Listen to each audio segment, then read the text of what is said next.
What's up, mané, bienvenue sur la chaîne frérot, tu connais mon gars, j'espère que tu vas bien. Moi ça va, tu connais, tranquille, l'été approche. Je sais même pas si on est déjà en été, mais t'as capté, les vacances approchent. Voilà, chacun fait ses petits projets. Mais bon les gars, là on va parler des grosses news, des grosses infos mercato de ce 2 juin 2022 mon gars, c'est parti. Pour la première grosse info mercato les gars, on va commencer par une news qui m'a fait plaisir les gars. Concernant Alexandre Lacazette, je vous dis ça, OL, Lacazette va revenir chez les Gaules.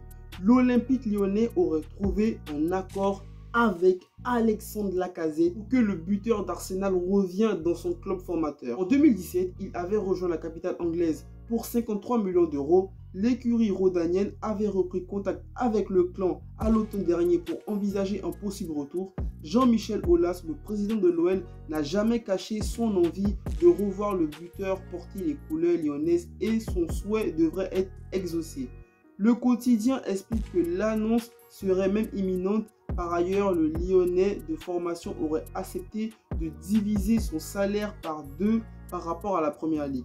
Un joli témoignage d'amour pour celui qui ne disputera donc pas de Coupe d'Europe l'an prochain. Les amis, Lacazette, franchement, pour tous les supporters lyonnais, ils savent que Lacazette, c'est l'un des grands numéro 9, c'est l'un des attaquants qui a marqué son passage à l'Olympique lyonnais. J'ai eu l'occasion de le voir, voilà, avant qu'il parte à Arsenal, j'ai assisté à 2 de ses matchs et tout. C'était kiffant, il avait même marqué. Mais bon, bref, mon gars, là, ça part de Lacazette qui va revenir à l'Olympique lyonnais.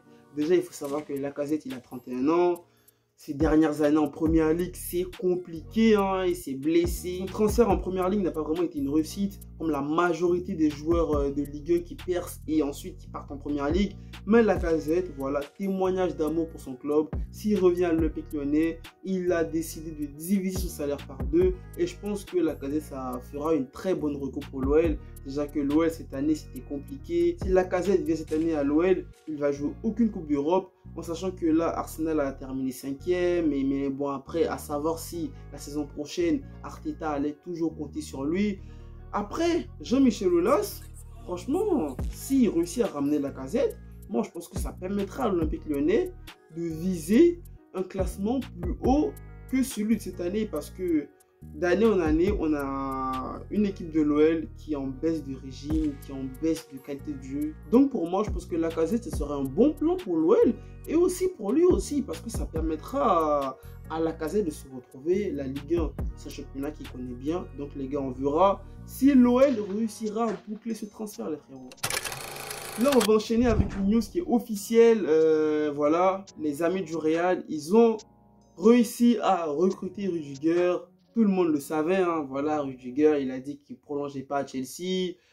Ça teasait partout qu'il allait signer au Real. Franchement, on n'est pas vraiment surpris. Après, est-ce un bon choix de carrière pour Rudiger? Je pense que oui, tu arrives dans une équipe qui a remporté la Champions League. Je crois aussi que lorsque Chelsea remporte la Champions League, Rudiger, il était déjà à Chelsea. Ouais, et donc du coup, en soi, il a remporté la Champions League l'année passée. Il arrive d'une équipe qui a remporté la Champions League cette année.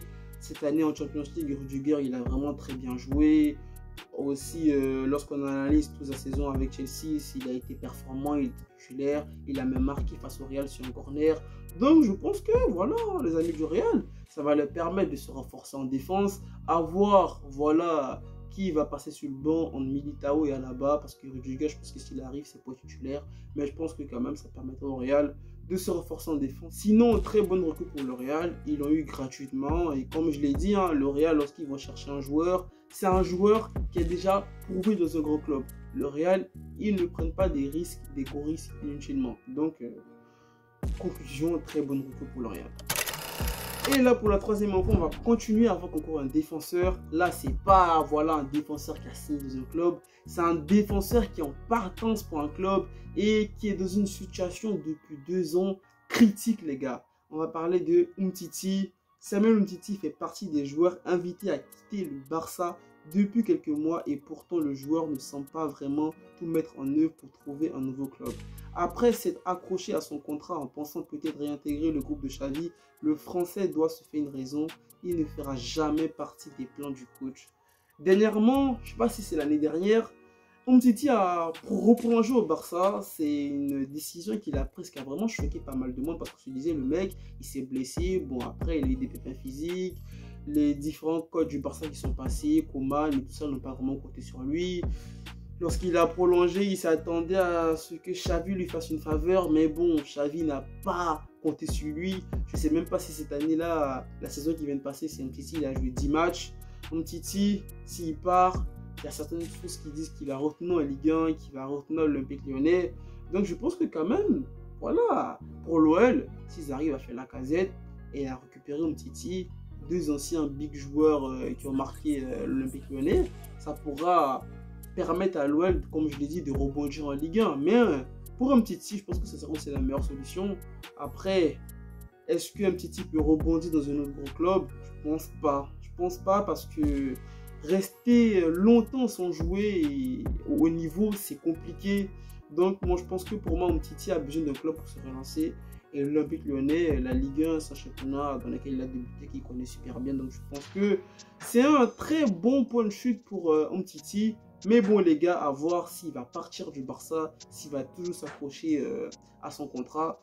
En tout cas, moi je suis unanime à ce sujet que Xavi va pas le faire jouer en plus là l'année prochaine. Là au Barça, ça parle de recruter Christensen, ça parle de recruter Absidi Koïta, Marcos Alonso, Kalidou Koulibaly, ça parle de recruter de nouveaux défenseurs. Donc Umtiti, mon gars, je pense que s'il est malin, il va se barrer les gars. Et pour la dernière info, on va terminer avec, voilà, en mode chill, hein. Chiellini, l'un des plus big défenseurs au monde, hein. Même si là, il est en fin de carrière. Désormais, en fin de contrat, Giorgio Chiellini est libre de s'engager avec le club qu'il souhaite. Visiblement, il se dirige vers les USA et la MLS. Il a même déjà trouvé un accord avec un club. Chiellini, les gars, il a trouvé un accord avec un club, Los Angeles FC, je sais pas quoi, là. Donc, du coup, il va s'engager en MLS. Bon, voilà, petite info, hein, pour ceux qui veulent savoir où Chiellini va partir l'année prochaine. Je pense que quand même, voilà, Chiellini, bon, il n'a plus rien à prouver, les gars. Hein. On se rappelle tous que le trio Chiellini, Barzagli, Bonucci, c'était un truc de malade, les gars. Je crois que c'était l'Euro 2016, ou je sais plus, là. L'Italie, ils étaient ouf, les frérots. Mais bon, après, la Juve, on va voir comment ils vont faire pour remplacer Chiellini, hein, parce que voilà, ils avaient recruté Delic. Après, je sais pas si Delic il a été performant cette saison et si la Juve peut compter sur lui au niveau défensif ou encore ils vont recruter d'autres joueurs. Donc les gars, voilà, hein, on verra bien ce qui va se passer les frérots. Donc voilà les gars, c'était tout, hein, c'est les 4 grosses infos mercato voilà, que j'ai trouvé importantes pour cette journée. Ce sont les frérots, comme je l'ai dit, prenez soin de vous, prenez soin de la famille, pas les héros, restez toujours positifs, les gars, ensemble, allez, peace.